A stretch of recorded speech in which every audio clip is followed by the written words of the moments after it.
নমস্কার, ইচ্ছে উড়ানে সকলকে স্বাগত।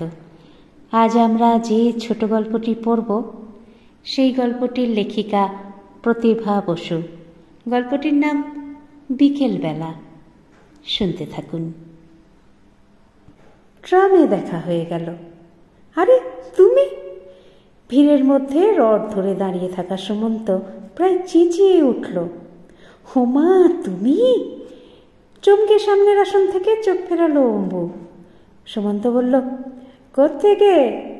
অম্বু বলল, জঙ্গল থেকে। এক ভদ্রলোক অপরিসীম বিরক্তিতে কনুই দিয়ে ঠেললেন সুমন্তকে। বিড়বিড় করে বললেন, একটা ছুঁচ ফেলবার জায়গা নেই, তার মধ্যে যত সব এই বলে তিনি এর ওর দিকে তাকালেন।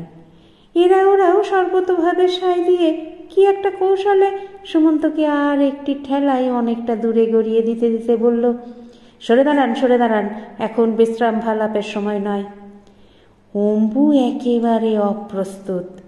সুমন্ত সেখান থেকেই গলা বাড়িয়ে বলল, এই উঠে পড়ো, চলো নেমে যাই, নইলে আমার স্বজাতির প্রীতি আমাকে বেশিক্ষণ ধৈর্য ধারণ করতে দেবে না। হ্যাঁ হ্যাঁ, তাই নামুন, নেমে জঙ্গলেই যান, নিরালা অন্ধকারে। খুব পিন পিন করে ভিড়ের মধ্যে থেকে কেউ বলল, কিন্তু কে তা বোঝা গেল না। একটা অস্ফুট হাসির দমক বয়ে গেল অগুন্তি মানুষের নিঃশ্বাসে। তেরিয়া হয়ে ঘুরে দাঁড়িয়েছিল সুমন্ত।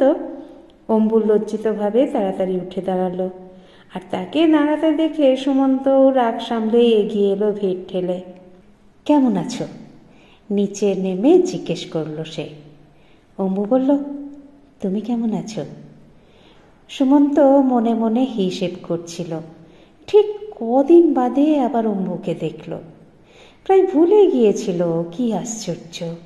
বন্ধুদের সঙ্গে কবে না গিয়েছিল হাজারিবাগে। বোধহয় বিয়ে ফার্স্ট ইয়ার, 19-20 বছর বয়স। মা বাবার আওতা ছাড়িয়ে সেই প্রথম স্বাধীন ভ্রমণ। যাবার সময় মা বলেছিলেন, আমার মামা শালা আছেন সেখানে, ছেলেবেলায় তাঁকেই আমি আপন মামা বলে জানতাম, তিনিও সেই রকমই দেখতেন, তুই তাঁর কাছেই উঠতে পারিস, খুশি হবেন। মার কথাকে সম্পূর্ণ অগ্রাহ্য করে সে বলেছিল, হ্যাঁ চিনি না জানি না, আবার গিয়ে এক গুরুজনের পাল্লাই পড়ি আর কি। আসলে ঠিক করেছিল ধর্মশালায় উঠে খুব বেপরোয়া জীবন যাপন করে আসবে কদিন। বন্ধুরা বলেছিল, খাওয়া শোয়া নিয়ে যদি অতই থাকে তাহলে ঘরের ছেলে ঘরে থাকাই ভালো। কিন্তু ধর্মশালায় উঠে কার্যকালে দেখা গেল, আর যার যেমনই লাগুক, সুমন্তর অন্তত পোষাচ্ছে না। নিরামিষ আহারে দুবেলাতেই অরুচি ধরে গেছে। মেঝেতে পাতলা তোষকে শুয়ে পিঠ ব্যথা করছে। সবচেয়ে মারাত্মক ব্যাপার হচ্ছে বাথরুম। এমন লাইন দিতে হয় যে প্রাকৃতিক ক্রিয়াকর্ম, স্নান সব বেতালা হয়ে যায়। এবং এই বিষয়ে দেখা গেল বন্ধুরাও তার সঙ্গে একমত। শেষে পরামর্শ করে একটা হোটেল ঠিক করতে বেরিয়েছিল। আর সেখানে গিয়েই দেখা মায়ের সেই মামার সঙ্গে। চমৎকার ভদ্রলোক। পরিচয় শুনে তক্ষুনি সকলকে ধরে নিয়ে গেলেন বাড়িতে। চর্বচস্য লেজ্জ পেয়েও খাইয়ে এ কদিনের অর্ধাহারজনিত সকল ক্লেশ নিমেষে দূর করে দিলেন। তারপর বন্ধুরা যখন ফিরে গেল হোটেলে, সুমন্তকে রেখে দিলেন জোর করে। ভদ্রলোকের স্ত্রীও খুব চমৎকার। কাঁচা পাকা চুলে, টকটকে সিঁদুরে একেবারে লক্ষ্মী প্রতিমা। খুব সহজে তাকে তাঁরা আপন করে নিলেন, ঠিক নিজের দাদু দিদিমার মতো। কিন্তু বছর কয়েক আগে একমাত্র কন্যার অকস্মাৎ মৃত্যুতে স্বামী স্ত্রী দুজনেই বড় শোকার্ত ছিলেন। সেই কন্যারই আবার একমাত্র কন্যা নিয়ে তাদের ছোট সংসার। নাতনিটি দাদামশাই দিদিমার চোখের মণি। মহাভারত ঘেঁটে নাম রেখেছিলেন অম্বালিকা, অপভ্রংশে অম্বু। এই অম্বু, এই মাত্র যে বলল সে জঙ্গল থেকে এসেছে, যাকে সুমন্ত এক সময়ে জঙ্গুলি বলে ডাকত। হাজারিবাগের জঙ্গলের জংলি মেয়ে। জংলিই বটে, কি ডাকাবুকো এক দুর্দান্ত কিশোরী। দাদু দিদিমার উপর অখণ্ড প্রতাপ। শুধু কি দাদু দিদান, সারা পাড়ার নেত্রী সে, সমবয়সী ছেলে মেয়েদের একমাত্র সম্রাজ্ঞী। বছর 14 বয়স, সদ্য শাড়ি ধরেছে, একটা ভোরবেলাকার টাটকা গোলাপের মতো সতেজ সুন্দর। সুমন্ত একটু ভাব দেবে দেবে করছিল। অম্বু টানা চোখে ভুরু কুঁচকে বিরূপ ভঙ্গিতে তেরচা করে তাকালো। দাদু বললেন, কোথায় যাচ্ছিস? আয়, তো দাদা হয়। দাদা না হাতি। এক ঝাপটায় ঝাঁকড়া চুল দুলিয়ে চলে গেল সে দলবল নিয়ে। নতুন যুবক সুমন্ত রাগে অপমানে কান গরম করে গুম হয়ে গিয়েছিল। দিদিমা বলছিলেন, একটা পাগলি, ভদ্রতা সভ্যতা কিছুমাত্র জ্ঞান যদি থাকে, যে কদিন আছো তুমি, দিও তো একটু ভাই শাসন করে। করব, সুযোগ পেলেই করব। দাঁতে দাঁত চেপে মনে মনে বলেছিল সুমন্ত। মনে মনে বলেছিল, এই অভদ্র অমার্জিত দুঃসাহসী মেয়েটাকে যে করেই হোক, যেভাবেই হোক জানিয়ে দিতে হবেই যে তার মতো সে ঘোড়ার ঘাস কাটে না, সারাদিন সারা পাড়ায় সর্দারি করে বেকার ঘুরে বেড়ায় না। সে রীতিমতো একজন বিয়ে পড়ুয়া ছেলে। কলেজে বহু মেয়েই তাকিয়ে থাকে তার দিকে, আলাপ করে বলতে যায়, এবং ইচ্ছে করলে সে এখানেও ওর সব কটা চেলা চামুন্ডাকে তুড়ি মেরে ভাঙিয়ে আনতে পারে। পরের দিন সকালে সেই দম্ভেই সে পাশে রামবাগানে গিয়ে নতুন কেনা লাইটার জ্বালিয়ে সিগারেট ধরিয়েছিল। উদ্দেশ্য দৃষ্টি আকর্ষণ। ওরা কি এর আগে কখনো লাইটার দেখেছে? মোটেই না। সে নিজেই মাত্র কদিন আগে বাবার এক বন্ধুর কাছে দেখে বিস্ময়ে স্তম্ভিত হয়ে গিয়েছিল। এখানে আসার সুযোগে কিনে ফেলল সঙ্গতির অতিরিক্ত দাম দিয়ে। অবশ্য মা জানেন না, সিগারেট খাবার কথাও মা টের পাননি। কলেজে উঠে তার নতুন হাতে খড়ি, কাশি আসছিল খুক খুক করে। একটা নোয়ানো আমের ডালে বসে অম্বু চোখ মুখ ঘুরিয়ে কি বিষয়ে যেন খুব বক্তৃতা দিচ্ছিল। আর 4 থেকে 14 বছর বয়স পর্যন্ত এক পাল ছেলে মেয়ে হাঁ করে গিলছিল। সুমন্ত মুখ থেকে ধোঁয়া ছাড়তে ছাড়তে লাইটার লুপতে লুপতে এগিয়ে গিয়ে মুচকি হাসল। বয়স্ক ভঙ্গিতে মাথা নেড়ে বলল, এই যে কি হচ্ছে খুকি? বক্তৃতা থামিয়ে 14 বছরের টুকটুকে খুকিটা ঝট করে ঘাড় ফিরিয়ে তাকে দেখল। তারপর আবার মুখ ঘুরিয়ে নিয়ে একটা ছেলেকে হুকুম দিল, দেখতো পটলা, লোকটা কাকে খুকি খুকি করছে। পটলা দেখবার আগেই সুমন্ত হাস্য বিস্তার করল, আমি তোমাকেই বলছি। ও আমাকে? গাল ভরে খুকিও হাসল। গলে গিয়ে বলল, কেন খোকা? বলতেই হি হি করে গড়িয়ে পড়ল সাঙ্গপাঙ্গরা। অম্বু চোখ পাকালো। এই হচ্ছে কি? কলকাতার নতুন দাদাকে দেখে তোরা হাসছিস যে? বাবুর অপমান হয় না? আবার হা হা হি হি। সুমন্ত সরু প্যান্ট, পাতলা গোঁফ, বাঁ হাতের সিগারেট, ডান হাতের লাইটার সব যেন একযোগে কেঁপে উঠল থরথরিয়ে। রাগে রি রি করতে করতে সে চলে গেল সেখান থেকে। কদিন খুব ঢেঁড়া পিটানো হচ্ছিল রাস্তায়, যাত্রার বিজ্ঞাপন। এবার পুজোয় দাস কোম্পানির দল, আসুন দেখুন, দ্রৌপদী সাজবে যুবতী মুচিরানী, আর কুন্তির ভূমিকায় ন্যাসপাতি মঞ্জরি দাসী। মুচিরানী আর ন্যাসপাতি মঞ্জরি দাসী নাম শুনে হাসতে হাসতে মরে গিয়েছিল সুমন্ত। দাদুও হাসছিলেন, বললেন, নাম শুনেই যখন এত মোহিত, যাও না দিদিমাকে নিয়ে দেখে এসো গিয়ে। কলকাতায় যাত্রা নিশ্চয়ই দেখনি। সুমন্ত বলল, শুধু দিদিমাকে কেন, দাদুকেও নিয়ে যাব। দাদু বললেন, বাড়ি পাহারা দিতে হবে যে, তাছাড়া অম্বুজা ঘুম কাতুরে, রাত জেগে যাত্রা দেখা ওর পোষাবে না। যাবার বেলায় কিন্তু দেখা গেল অম্বুও সেজে গুজে প্রস্তুত। অভিভাবক হয়ে নিয়ে যেতে বেশ ভালোই লাগছিল সুমন্তর। অন্তত এখানে তো এক হাত নেয়া গেল মেয়েটার চলনদার হয়ে। পথে যেতে যেতে সে অনেক কর্তাগিরিও ফলিয়েছিল। অত আগে আগে যেও না, আলের উপর দিয়ে নয়, সাপ আছে। ঢিল কুড়োচ্ছ কেন? এই দেখো আবার কুকুরটাকে ধরে। এই রকম অনবরত টিকটিক করছিল। ঘন ঘন মুখ লাল হয়ে উঠছিল অম্বুর। তেরিয়া হয়ে যে এক আধবার কিছু বলতে ওঠেনি বা যা বলছে তা আবার বেশি বেশি করে করেনি তা নয়, কিন্তু দিদানের বকুনির ভয়ে সুবিধে হচ্ছিল না। দিদিমা কেবলই বলছিলেন, ছি ছি দিদি, কথা শুনতে হয়, তোমার দাদা। কথা ছিল সন্ধে 7টার মধ্যেই যাত্রা শুরু হবে।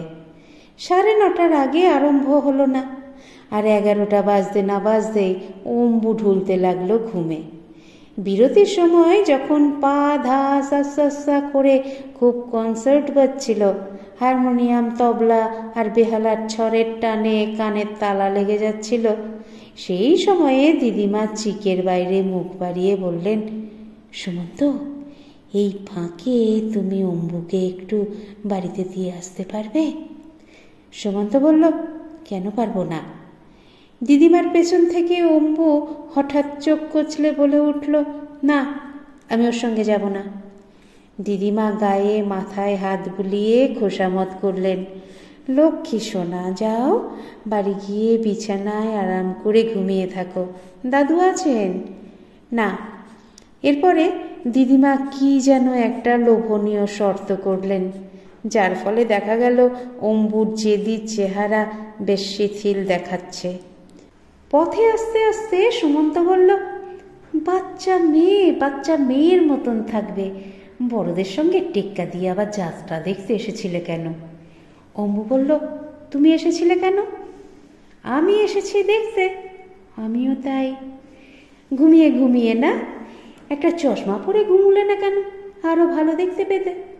তুমি কিনে দিও। আমি কেন দেব, আমার দায় পড়েছে। এমনিতেই তোমার যন্ত্রণায় মিছিমিছি কতখানি হাঁটতে হলো।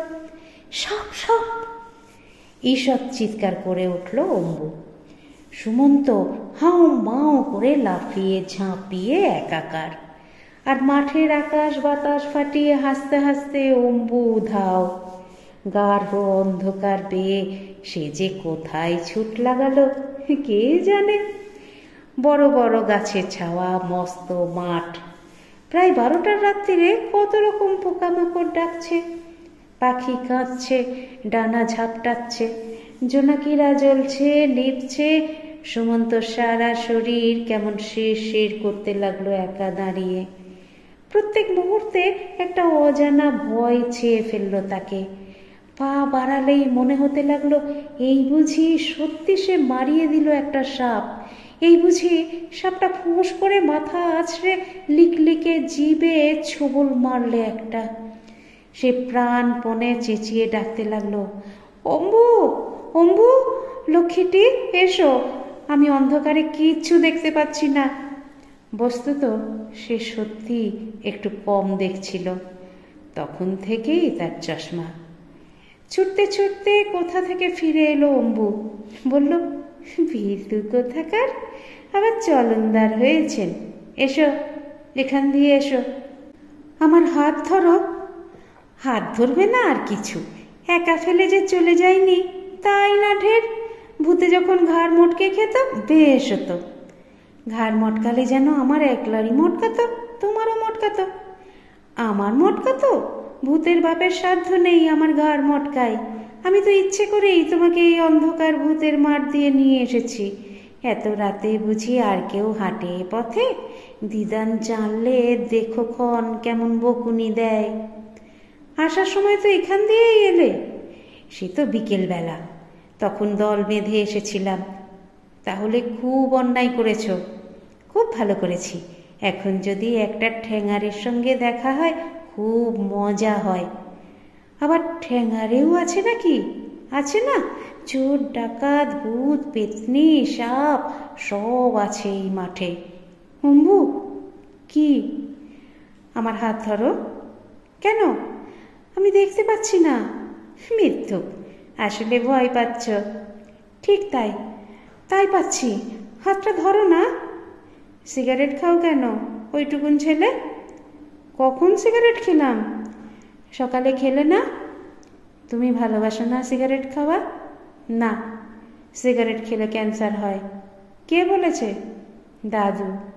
দাদু কিছু জানেন না। তুমি জানো, পণ্ডিত। কাল থেকে দেখিয়ে দেব কেমন পণ্ডিত। তোমার দিদিমা কি বলেছেন শুনেছ তো? কি বলেছেন? তুমি ভদ্রতা জানো না, সভ্যতা জানো না, তোমাকে শিক্ষা দিতে বলেছেন। আহারে আমার গুরুমশাই, অত আগে আগে যাচ্ছ কেন? ঘুমটা দিয়ে তুমি পিছন পিছন আসবে বলে? তাহলে দেখবে ঘুমটা দিয়ে কাকে পেছন পেছন আসতে হয়। আচমকা এগিয়ে গিয়ে এক টানে সে কাছে নিয়ে এলো অম্বুকে। শক্ত হাতে চেপে ধরে বলল, আমার সঙ্গে তুমি পারবে গায়ের জোরে?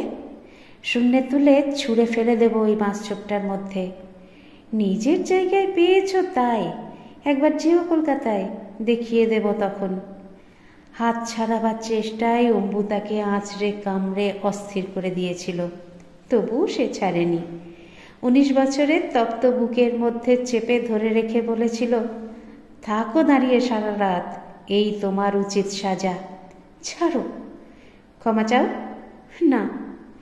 তাহলে আমিও ছাড়ব না। বারে, এখন তোমার চোর আসুক, ডাকাত আসুক, ঠ্যাঙারে আসুক, সারা হাজারিবাগের সব চালাচামুন্ডা আসুক, দেখে যাক তাদের অম্বুরানির কি দশা আমার হাতে পড়ে। অম্বু তখন তার নতুন টেরিলিনের শার্টটা বুকের কাছে ছিঁড়ে দিয়েছিল দাঁত দিয়ে, আর তার শাস্তিস্বরূপ সুমন্তও তার আলিঙ্গন আরও দৃঢ়বদ্ধ করেছিল। পরের দিন কিন্তু অম্বুর চোখে একটু লজ্জা দেখা গেল। সেই বোধহয় ওর প্রথম লজ্জা, আর সুমন্তরও বোধহয় সেটাই প্রথম প্রেম। নইলে 2 সপ্তাহের জায়গায় 6 সপ্তাহের সারা ছুটিটা হাজারিবাগে বসে সে করল কি? এই চমক ভেঙে সুমন্ত পাশে তাকালো। অম্বু বলল, তুমি নাকি বিলেত যাচ্ছ? সুমন্ত বলল, কার কাছে শুনলে? গণ্যমান্যদের খবর কি আর চাপা থাকে? ভালো চাকরি পেয়েছ তাও জানি। সুনীল মেশো বলেছেন, একটা ব্রিটিশ ফার্ম, ওরাই পাঠাচ্ছে। সুনীল মেশোকে? লীলা মাসির স্বামী, তোমার মা তো চেনেন। আমরা তো ওদের ওখানেই উঠেছি, দাদুর সবচেয়ে ছোট ভাইয়ের মেয়ে। কলকাতা কবে এসেছো বলো দেখি? তা 5-6 দিন তো হবেই। 5-6 দিন? আর আমাকে খবর দাওনি? মনেই ছিল না তোমার কথা। তা তো থাকবেই না, মেয়েরা ওই রকমই হয়। গাল ভর্তি দাঁড়িয়ে রেখেছো কেন? কিরকম দেখাচ্ছে? চে গুয়েভারার মতো না, কাস্ট্রোর মতোও না, যেন একটা বাজি ছেলে। কি কাণ্ড! আর জুলপিটা? বেলের যাবার আগে কেটে নিও। এই বেল বটন জুলপিগুলো আমার 2 চক্ষের বিষ। Bell button জুলপি? কাহাসা নাম দিয়েছ তো? সরচিত নাকি? সুমন্ত গলা ছেড়ে হাসল। ইস, কি কাণ্ড করছিলে ট্রামের মধ্যে! আমি তো ভাবলাম বুঝি মারামারি লাগিয়ে দাও। যা ভয় করছিল না। তোমার আবার ভয় আছে নাকি? আছে। কবে থেকে? কোথা থেকে ফিরছিলে তুমি বলো তো? সঙ্গে একজন মেয়ে ছিল না? একটু চুপ করে থাকতে হলো সুমন্তকে।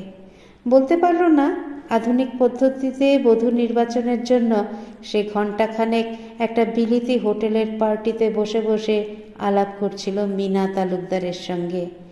মা বাবার ইচ্ছে বিলেত যাবার আগে সে বিয়ে করে স্ত্রীকে নিয়ে যায়। পুত্রের চপল স্বভাবের ওপর বোধহয় বিশেষ আস্থা নেই তাদের। সিগারেট ধরিয়ে বলল, আমি যেখান থেকেই ফিরি না কেন, তুমি একা একা কোথায় গিয়েছিলে বলো দেখি? আমার একটা উপকার করবে? কি? আমাকে MA ক্লাসে ভর্তি করিয়ে দেবে। MA? সে কি? তুমি বিয়ে পাশ করলে কবে? হ্যাঁ, নিজে MA পাশ করে চাকরিতে ঢুকে গেলেন, আর আমি বুঝি এতই গান্ডু যে একটা সামান্য বিয়ে পাশও করতে পারবো না। তখন তো বলতে স্কুল তোমার জম, তার চেয়ে বাড়ি বাড়ি বাসন মাজার কাজও ঢের ভালো। তখন? একটু হাসল অম্বু। আপাত মস্তক ভিড়াক্রান্ত ট্রাম বাসের দিকে তাকিয়ে বলল, তখনকার কথা ভুলে গেছি, কিন্তু আপাতত নামিয়ে এনে যে অকুলে ফেলেছ তা বুঝতে পারছি ভালো করেই। অকুল কেন? দেখছো তো কি অবস্থা। আর কি আমরা উঠতে পারবো মধ্যপথ থেকে? পারলেই বা উঠছে কে? তবে কি সুন্দর বিকেল, কি সুন্দর হাওয়া, কি সুন্দর আমাদের গড়ের মাঠ। অনন্তকাল ধরে এখন আমি হাঁটতে রাজি আছি। তা তুমি হাঁটো গিয়ে, ওদিকে আমার বাড়িতে যে থানা পুলিশ হয়ে যাবে তার বেলা। থানা পুলিশ কেন? পালিয়ে এসেছি যে। বলছো কি তুমি পাগলের মতো? আমার কথা যদি কেউ না শোনে, আমি বা কেন তাদের কথা শুনবো? অত না। বাতাসের গলায় দড়ি দিয়ে ঝগড়াটা না হয় পরে করো। আসল ব্যাপারটা কি বলো দেখি। কি আবার? আমাকে এমএ ক্লাসে ভর্তি করবে বলে নিয়ে এসে এখন বলছে বিয়ে করো। তুমি বলো রাগ হয় কি না? ও এই, তা বিয়ে করা তো ভালোই। আর ছেলেটাও তেমনি, চেনে না জানে না, বলে সিনেমায় নিয়ে আসুন, সেখানেই মেয়ে দেখব। আজকাল নাকি এইরকম নিয়ম হয়েছে। যা বমি পাচ্ছিল শুনে। মাসি বলছে শিগগির শিগগির সেজে নে, ভালো করে সাজিস, থাকিস তো জঙ্গলে, সাজসজ্জার তো কিছুই জানিস না, জানলেও মানিস না। আচ্ছা তুমি বলো এরপর রাগ হয় কি না? সুমন্ত একটু কাশল। অম্বু তেমনি উত্তেজিত। ওসব চালাকির ঠেলা এখন বুঝুক। ছেলেটা আবার মাসির শ্বশুরবাড়ির আত্মীয়, কাজেই এ ব্যাপারে মাসিরই অ্যাক্টিভ পার্ট। তিনিই আমাকে সংসাজিয়ে নিয়ে যাচ্ছিলেন দেখা করাতে। আমিও সময় বুঝে টুক করে পালালাম। তারপর তো মুশকিল। পথঘাট চিনি নাকি কিছু। সেই বাড়ির সামনে থেকে টালিগঞ্জ ট্রাম ডিপোতে এসে ট্রামে বসেছি, আর এই তো নামলাম।